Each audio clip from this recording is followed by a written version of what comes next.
a lot of more interaction between the animal and plant-based sector in terms of collaboration. And there's an opportunity to elevate each other. And I think Canada, with respect to agriculture, has a great sustainability story. So I think working together is something that we're going to see moving forward from the pulse sector, specifically with the bean strategy, hopefully, that we can elevate each other in that space. Hi there, food enthusiasts. My name is Chris Marinangeli, your host today on the FutureFoodCast, where we talk with thought leaders in today's food industry and discuss the trends and technologies that will shape the future of food. Very, very happy today to be speaking with Chris Marinangeli, the Senior Director at Research and Regulatory Affairs at Pulse Canada. Welcome to the show today, Chris. Great, I'm happy to be here. Thank you for the invitation. Excellent, and I appreciate you, even after practicing butchering your name a little bit. So, well, I always like to start out these podcasts with helping our viewers learn a little bit about who our guest is and kind of where they're coming from. Maybe you can start out with, tell us a little bit about your background before you were working with Pulse Canada and what brought you up to this position. Sure, so I guess talking about my career, I usually start way back. I did an undergraduate degree at the University of Guelph in nutrition and nutraceutical science. After graduating there, I worked a little bit within the food industry for about 3 or 4 months, and then got a job in the pharmaceutical industry, and then realized I really was interested more so in getting into the nitty-gritty around the science. So at that time, I went back to school. It's supposed to be a 2 to 3 year stint. It ended up being an 8.5 year stint. I went to McGill University to my master's degree, became a registered dietitian, and then went to the University of Manitoba to do my doctorate, which coincidentally was on the effects of pulses on risk factors for cardiometabolic disease. From there, graduated. I decided to stay on the industry side of things, became a consultant, then started working in CPG a little bit, specifically for Kellogg Canada, and then made my way over to Pulse Canada to pick up the Pulse flag again and try and spearhead some of the work to drive growth of the Canadian Pulse sector. Well, certainly a great background, and Pulse Canada, I guess, couldn't have a better champion in this position, both with your education and experience. So it's great to have you there, and I'm sure all the participants in Pulse Canada are excited about that too. And Pulse Canada is a cooperation. Maybe tell us what Pulse Canada is and what it does for the sector. Sure. So Pulse Canada is the national organization that represents the pulse farmers across the country. So our pulse farmers are primarily in Alberta, Saskatchewan, Manitoba, and Ontario. We grow a whole host of pulses in Canada, from dry beans, lentils, peas, chickpeas, faba beans.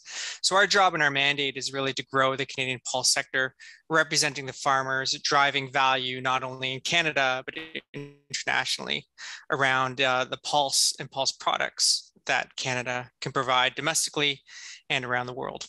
Mm-hmm.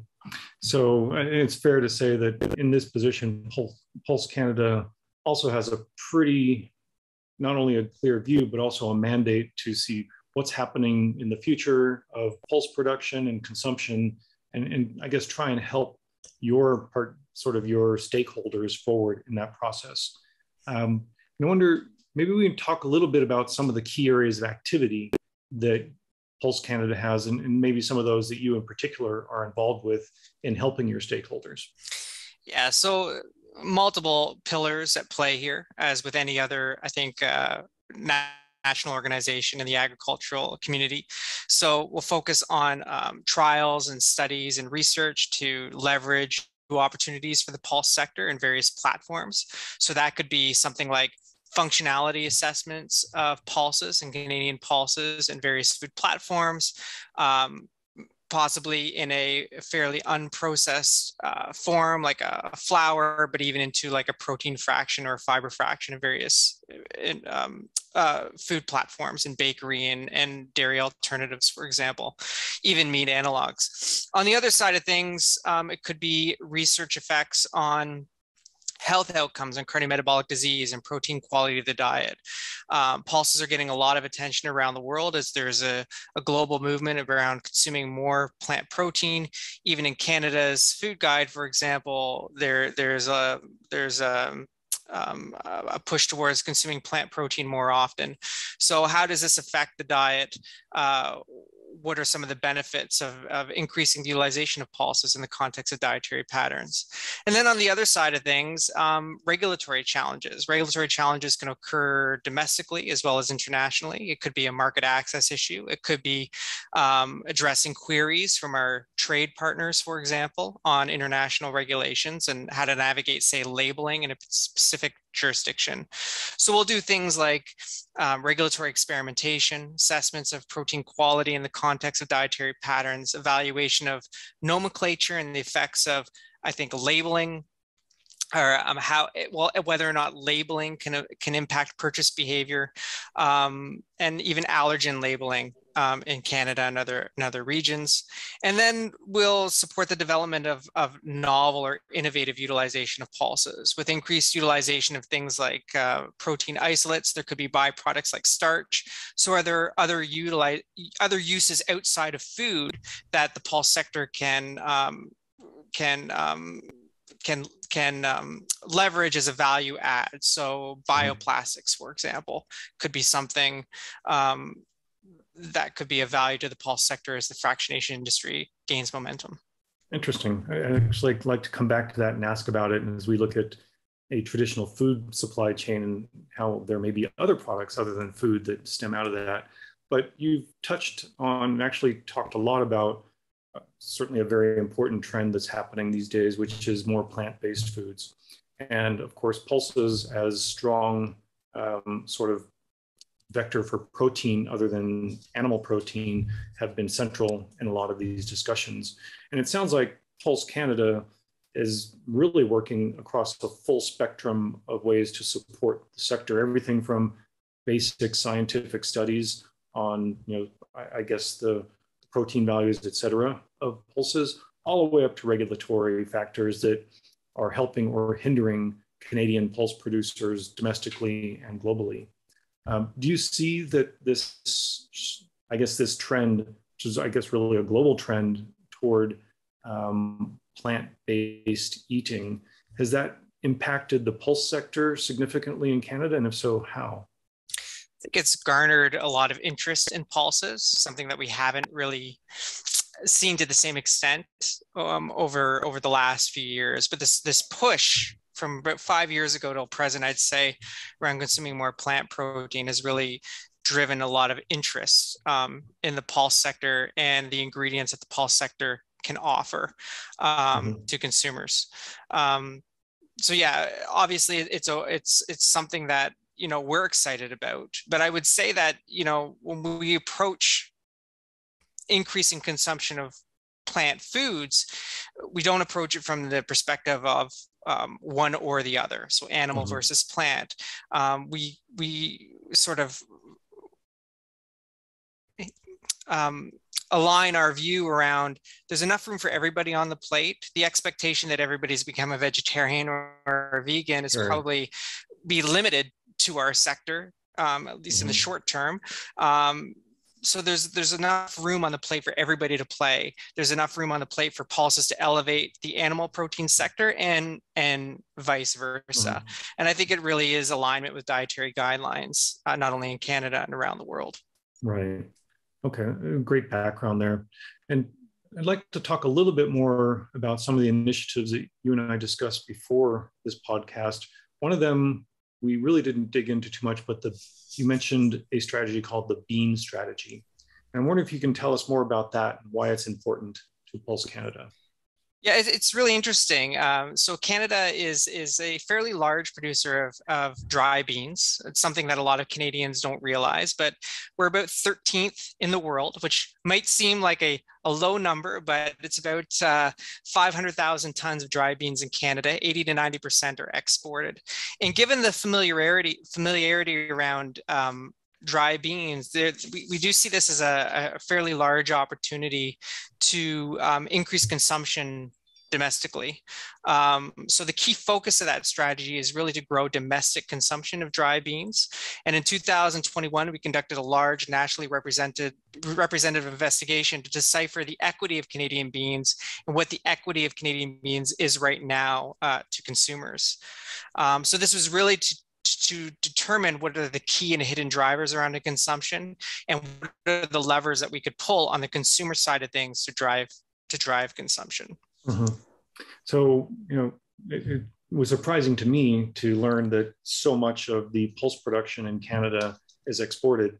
And so great to hear that there's work going on to help increase a bit, at least the domestic consumption on the Canada side. But one of the things or a trend along with the sort of focus on plant-based foods is also local sourcing. The flip side of that is there are certain parts of the world, Canada being one of them, that is, I would say, a very high demand location for other countries sourcing their food products. So, but how do you see I guess, and I'm wondering if this is something that Pulse Canada gets into, sort of certification of origin. Is this a bit of an issue in the pulse industry in Canada for both purchasing locally, but also when producers are exporting, sort of proof of origin that this is quality Canadian product, et cetera, either that you're locally purchasing or you're sending it halfway around the world and people want to be assured that it's a real Canadian product?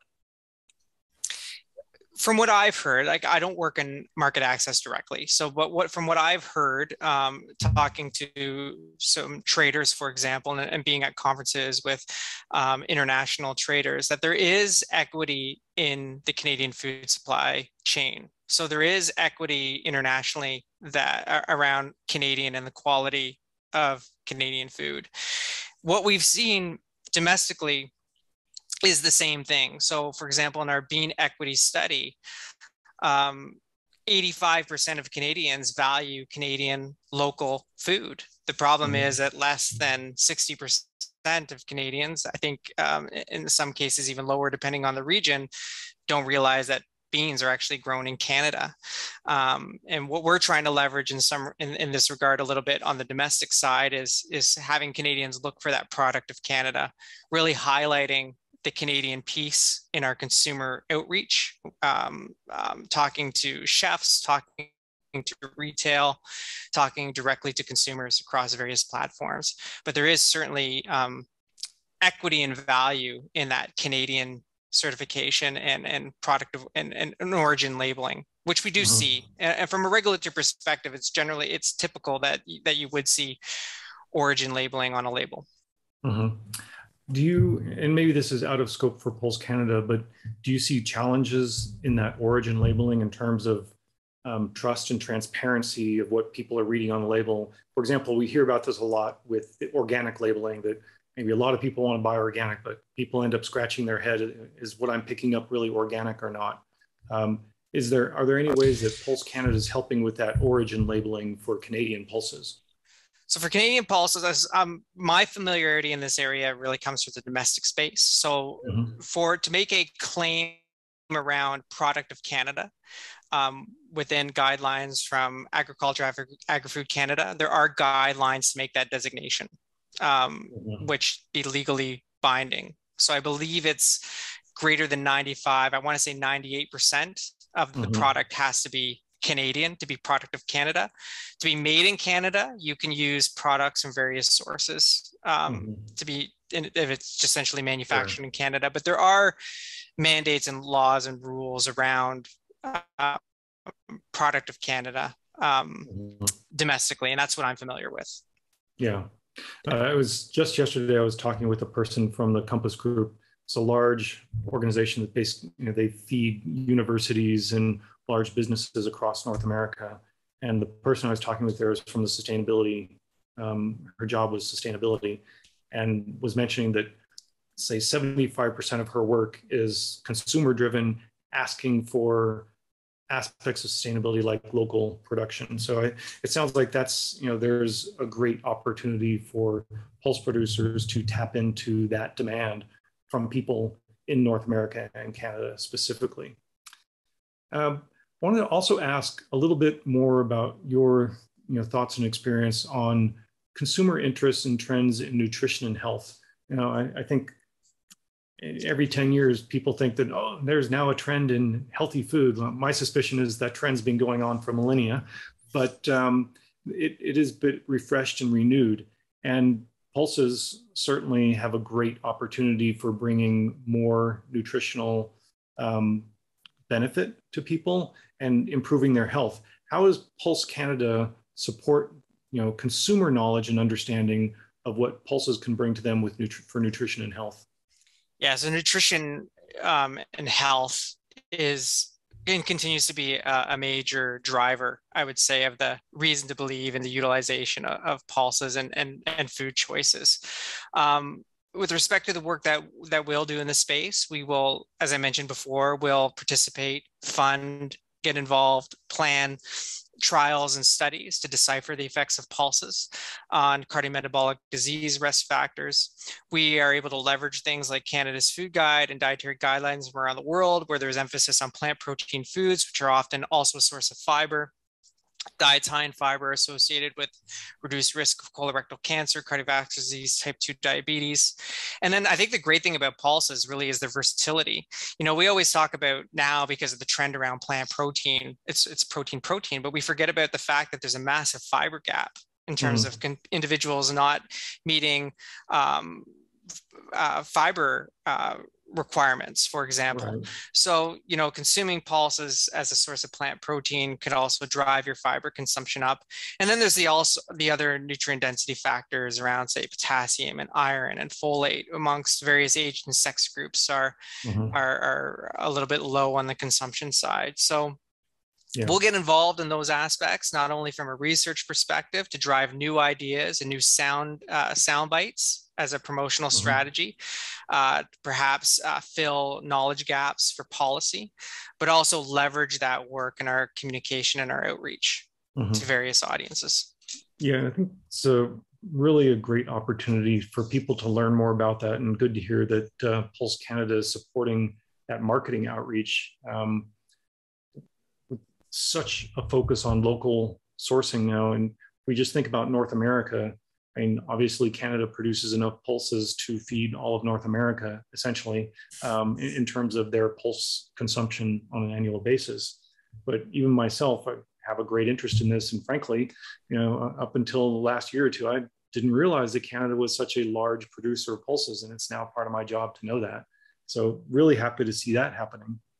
You mentioned also, if we think more along the lines of processing pulses into other products, and we hear more and more about functional foods. And maybe tell us a little bit about how Pulse Canada might be helping producers, farmers, and I guess the middle companies, the brand companies putting out food products, to understand how pulses can be part of more functional foods, whether it's separating proteins out or other opportunities that pulses provide. Yeah, there's certainly been an uptick in real estate in Canada around the fractionation of pulses and deriving nutrient-dense functional ingredients across various that can be used across various food platforms. So part of the challenge in this space is that these ingredients are relatively new compared to something like flour from wheat. There's 100 years of history in the utilization of wheat, for example, to make bread. Number of decades using soy protein to make meat analogs. So, the pulse ingredient sector is fairly new. That's not to say that, the innovation that's happening is moving in leaps and bounds. So we listen to our industry stakeholders. We listen to the challenges that they're experiencing, and we will try to get directly involved in providing information, in some cases, move forward on studies to look at optimal utilization levels of pulse ingredients within various foods and food platforms, whether it be berry or dairy or bakery, meat analogs, even functionality in meat products. Is there opportunity to use pulses as an extender or a filler, for example, to enhance nutrient density of certain meat products? We'll get involved in those types of research to provide industry stakeholders with the technical and functional answers that they require to expedite innovation. If we don't know the answer, we'll try and find the answer. And if it highlights a research gap that needs to be addressed more fully by the sector, try and take the steps needed to answer those questions. Excellent. You used an interesting term that maybe we can dive into a little bit, the fractionalization of pulses. Yeah. And I wonder if maybe you can give just a couple examples of that would illustrate what this means to, and what is an ingredient in a food product that we might know today, or maybe that you might be seeing on the shelf tomorrow that is a result of this fractionalization of pulses? Yeah, so I think it lends to the fact that pulses are so nutrient dense. So pulses generally, peas, for example, faba beans have an outer hull layer and then the inner layer, which is cotyledon. The outer hull layer, there's fiber throughout the pulse, but the outer hull is fairly high in fiber, somewhere around greater than 80%. And then the cotyledon is where the majority of the proteins and fiber and the micronutrients are, for example.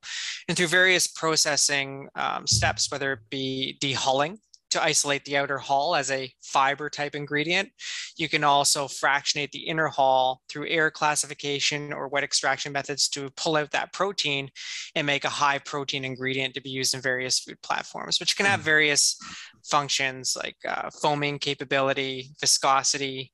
I'm not a food scientist, but the functionality is there, and there's definitely a pull for those types of ingredients. And we have substantial real estate in the ground in Canada, fractionating pulses and giving those value add ingredients to industry for food innovation. Excellent, excellent. Now, an area that we sometimes don't think about in this food space, you alluded to very early in our discussion, which is alternatives to foods that pulses can be used for. In other words, not a food product, but for example, maybe bioplastics or other things like that. What are you seeing for pulse producers in Canada as opportunities in non-food products? Yeah, this is an emerging area, and I'm by no means an expert in this area, but we are trying to look for, so when you fractionate pulses, starch can be a fairly large byproduct, and that's a competitive space. There's a lot of cornstarch out there, for example. So are there opportunities, for example, to formulate compostable bioplastics? Are there opportunities to create alternative fuel products, for example, through fermentation or pyrolysis, for example? So these are avenues that, very early stage for us, Pulse Canada, that we're exploring and sort of looking into. That's not to say that perhaps there are stakeholders out there already moving forward on some of these technologies and uses. But I think there are a lot of factors that come into play. Cost, for example, would be one. Consistent supply, functionality, but it's certainly something that we're looking into, and dare I say, I'm excited about possibly as another avenue and value add for the Canadian pulse sector. Excellent. Well, that would certainly be great to see. One of the things we haven't talked too much about yet is sort of the consumer facing side. We touched on a little bit, but in how people's taste, their palates are maybe shifting.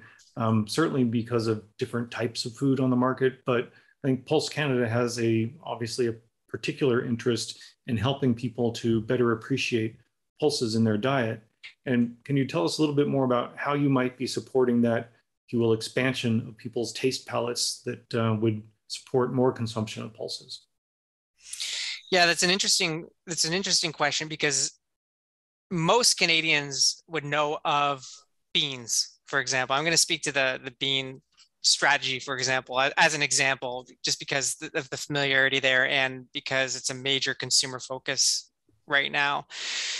One of the major challenges is that when we talked to consumers, the perception of beans are boring, old-fashioned. It's something my grandparents ate. A major focus of the strategy is to pull consumers out of that line of thinking into the side of excitement, passion, creativity, like you, cool, for example. And this is going to be done through various promotional campaigns around reinvigorating life into the sector, getting away from perhaps in some cases what we all use beans for as a chili. What are some innovative recipes and recipe ideas that we can use pulses for at the breakfast occasion, at the snacking occasion, leveraging versatility and taste. Taste is a major driver, and you know, we want to always talk about health when it comes to pulses. That's what I do. That's my background, but I think we forget about that emotional connection that people have to food. So if we can get life invigorated into the sector, get that excitement aspect, we're hoping that individuals will be consuming more beans, and they'll perhaps in an indirect way be leveraging those health benefits as well. It's the journey and how to get there might be different tactically than what we've tried to leverage for the most part in the past. We still want to focus on the health. It's still there. It's still a major driver, but we do need to drive excitement and focus on those emotional attributes to pull those infrequent and non-frequent consumers into that bean bubble.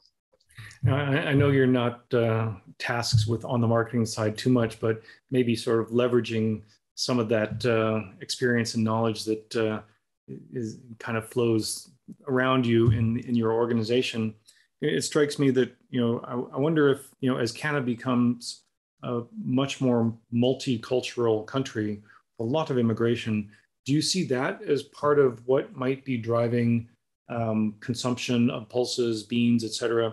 From my own side, I can say, you know, when I spent some time in Europe, you know, living and going to school there, although I thought I was a global eater, frankly, I experienced a lot from Mediterranean cuisine and learned all sorts about things about chickpeas and falafel, that type of stuff that was eye-opening for me. And in other words, this, if you will, cultural food experience opened a door for me and maybe others into this space. Is that something that Pulse Canada also leverages? It certainly did come out in our equity study, for example, on beans, is leveraging ethnic cuisine as a I guess a crucible to experiment more with beans. You know, not moving away from, but I think as an adjunct to what we all talk about as refried beans, for example, which, you know, we're all familiar with. But there are other avenues that we can go. Can we bring even more ethnic cuisine and excitement to the plate? That's certainly something that is there, and it did come out in our research as something to activate on moving forward. Yeah. And I think in our campaign, I'm sorry, you will see that with some of some of the recipes that some of our chefs are coming up with. Sure. Very exciting recipes. Excellent.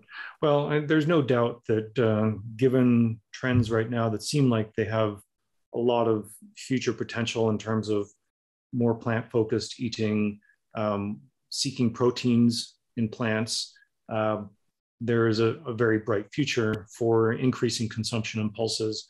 I'm wondering what you see from your position as some of the future trends and expectations we might see out of the Canadian pulse sector, whether it's different types of pulses that might be grown, anything that you see coming out as trend-setting activities in the next 5 years.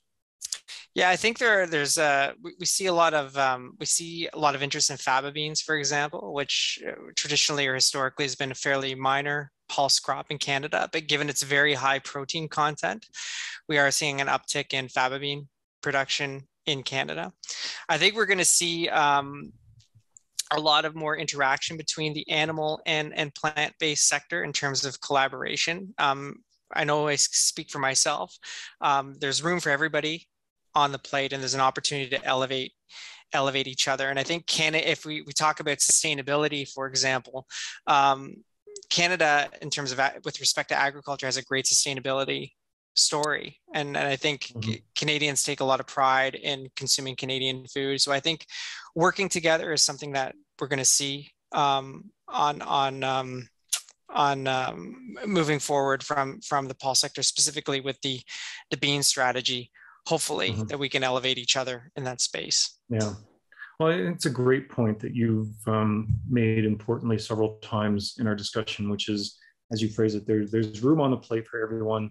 And although pulses certainly are going to be very important and hopefully an expanding importance, that's not as a means of displacing so much any other food producers out there. It's more of how do we all cooperate together to have a more sustainable plate in front of us. And I think you've really made it clear that that's what Pulse Canada is helping to do, is bringing more sustainable food to the table, not only Canadian tables, but tables around the world, obviously, with you as an organization supporting, how many millions of tons was your estimate that Canada is exporting every year in pulses? We export about 80 to 90%. 80 to 90%. Of our production. And that's obviously great for Canada, and I hope great for the rest of the world. And I really appreciate you being with us on the program today. We look forward to coming back again and learning more about what Pulse Canada is doing for sustainable food production. Great. Thank you. Thank you for having me. Appreciate it. Thanks for listening to FutureFoodCast. FutureFoodCast is powered by Farm to Plate, the leading food blockchain platform. Subscribe on YouTube or wherever you listen to podcasts to stay up to date with the very latest innovations in the food industry.